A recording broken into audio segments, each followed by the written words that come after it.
spies and able to really capitalize on mispositioning. Yeah. Let's see what happens here on game number 2. I want to mention something really quickly. Demuslim in that last game, he had like a 1-minute opportunity to actually do something, and I feel like most Terrans would actually say, no, I'm not going to be attacking. That's the position where he loses all his units at the third base. He has medevacs, but he knows his opponent is kind of well situated. He knows his opponent has Vikings out and a good count of siege tanks and Hellions.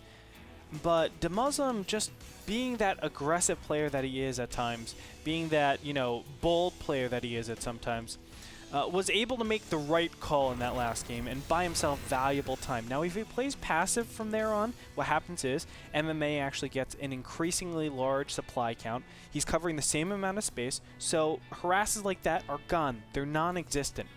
And that means MMA gets to build up his army, and then his opponent dies. That being said, I just want to call attention a little bit to Demuslim's decision-making, because I felt like it was really, really good at that point. I actually thought it was a little bit too late to be doing that, but as I said before, Demuslim proving me wrong. And what do we have so far, Frodan? A proxy marauder. I was asking last game, said Andre, do people still proxy marauder quite often? And the answer is yes, although let's see how MMA responds. He's sending out a scout, but he's going to scout close by air first, and then far by distance, or sorry, far by ground. So Demuslim will have plenty of time to really build this up. Andre, as a person that may be watching this for the first time, how do you defend against a proxy marauder, even if you go gas after your barracks? Bunker. Bunker actually defends against this quite nicely, although this wall actually complicates things. Once you actually make a wall, these two supply depots actually are at risk, because you can float your marauder, or you can float your barracks. You can float your barracks over top just a spot, and then your marauders with 6 range are able to outrange obviously these marines with 5 range.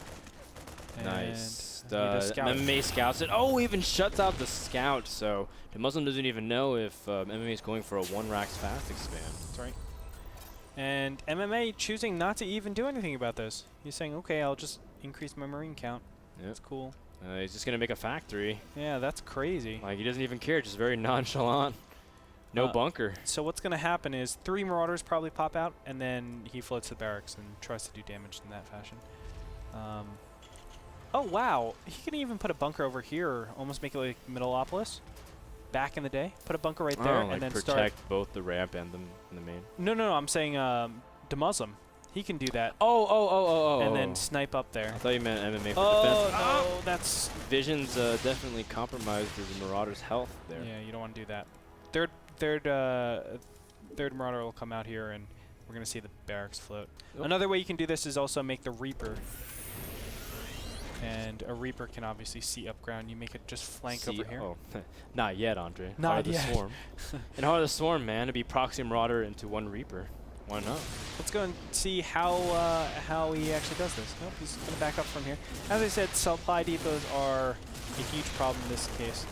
So we're going to see MMA supply block for a little bit. That's right. Also, 3 Marauders is to 2-shot the Marines.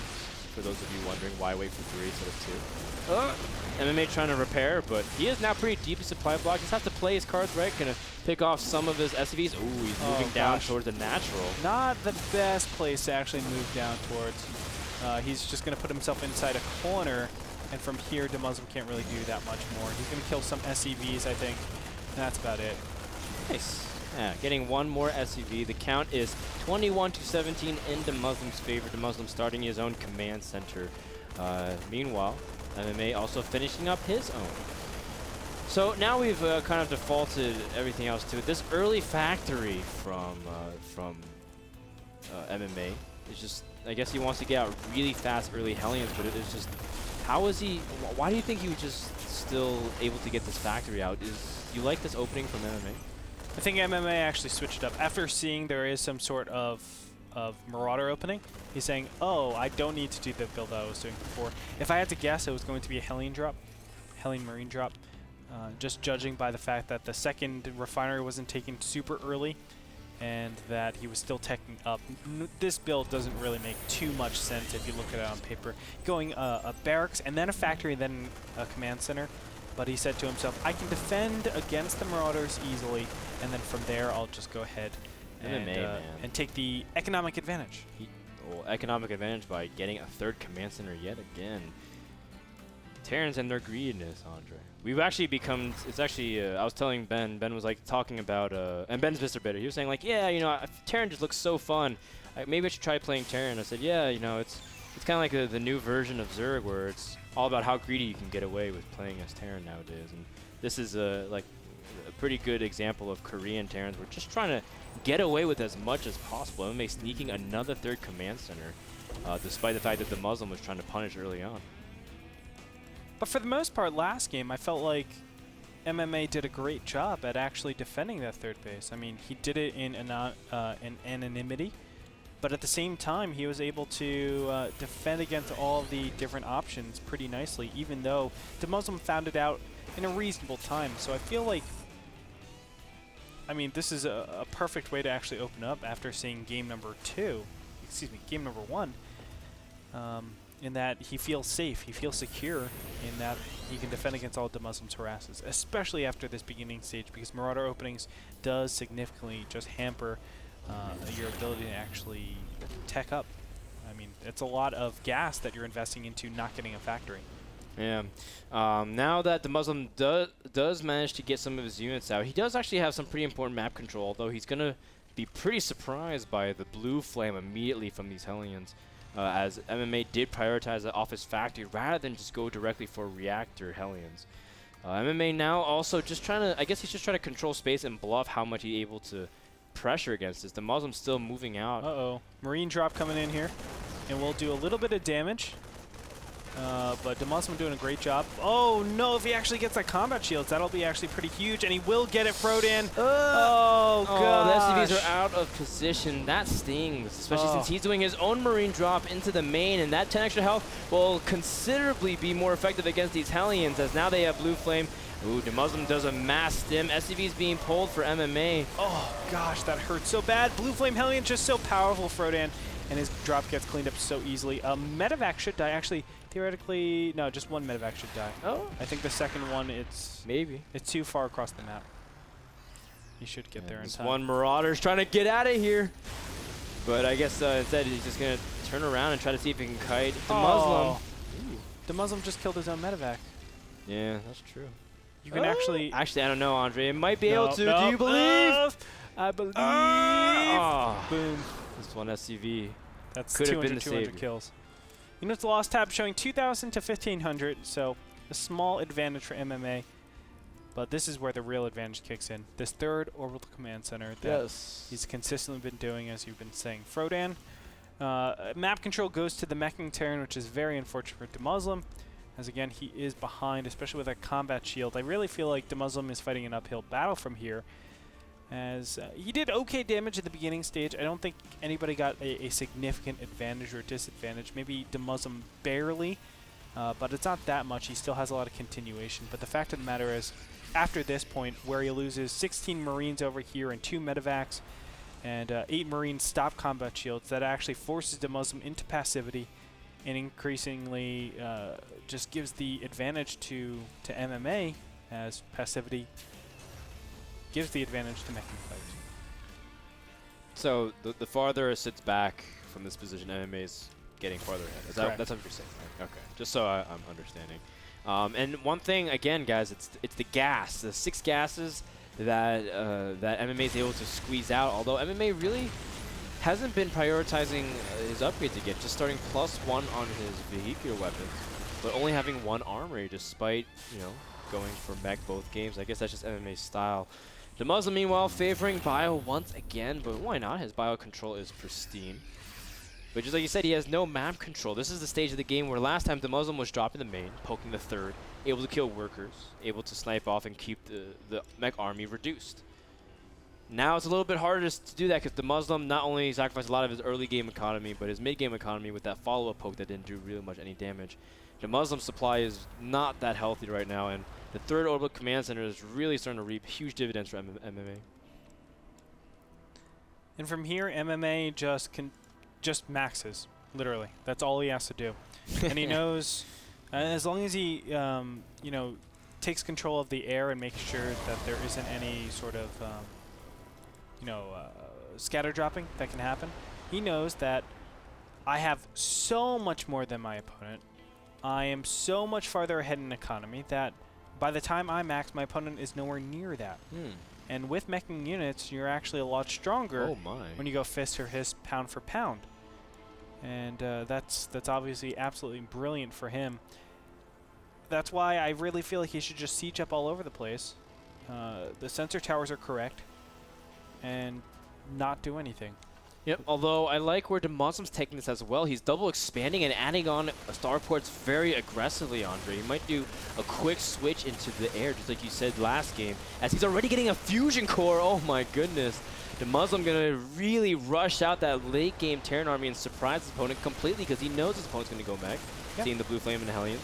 So he's just going to beat him to the punch. That's smart play, but the unit positioning is actually incorrect slightly. These units should not be over here. They should be directly over here.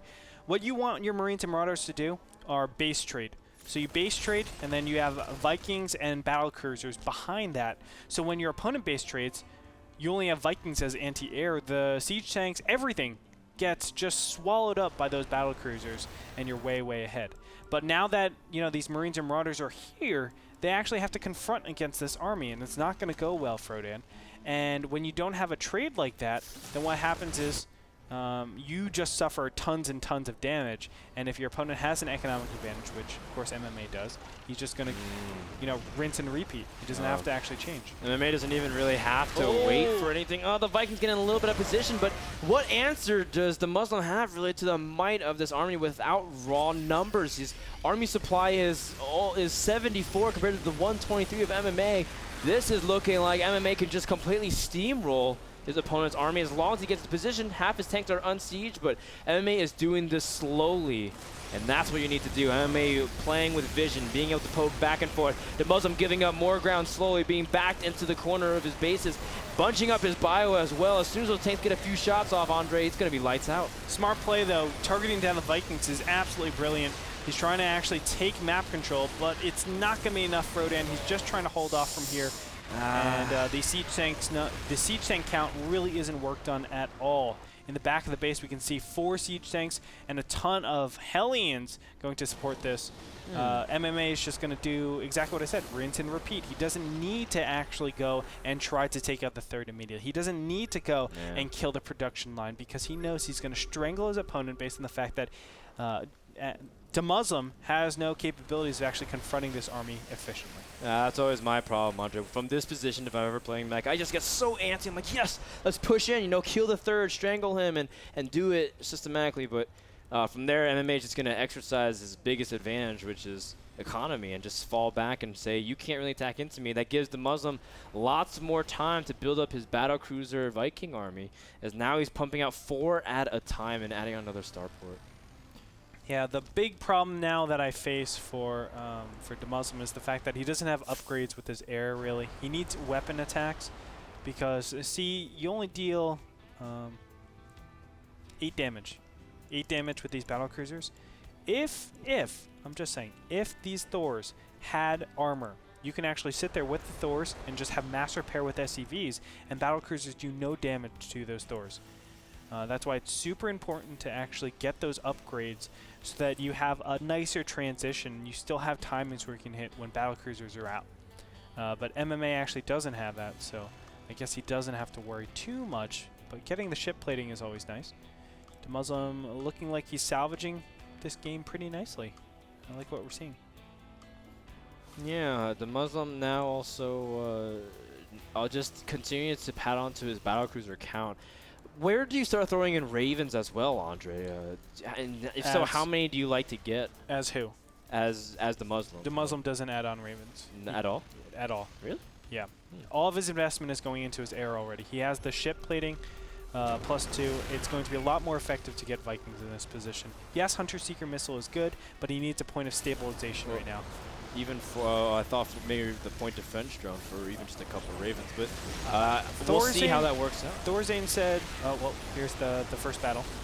And he's going to focus down on the Thors nicely. He has 3 battle cruisers out already, but turrets are going up. Is it going to be enough time? Look at that split from Demuslim, trying to make sure to avoid the Thor splash, although the Viking count from MMA is very high. Yeah, and that's a big problem. The Thors are going down. Look at that. The Thors are actually targeting down the Vikings, so now it's only, guess what, battle cruisers against Vikings. And I don't care how many battle cruisers you have in this position. The Vikings are just too powerful, and down slowly they go. The Muslims also trying to move towards the bottom half of the map with a big pack of bio. Now that the units from MMA has been pulled out of position, but the Muslim realizes he can't confront GG, and MMA with a very nice chess match of TVT, able to outmaneuver his opponent. And just a solid game overall, from reacting to the scouting as well as to preparing against defense.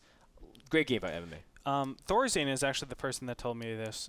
He said, don't go Ravens because the 1 PDD is equivalent to the amount of Viking shots it takes to kill another Viking.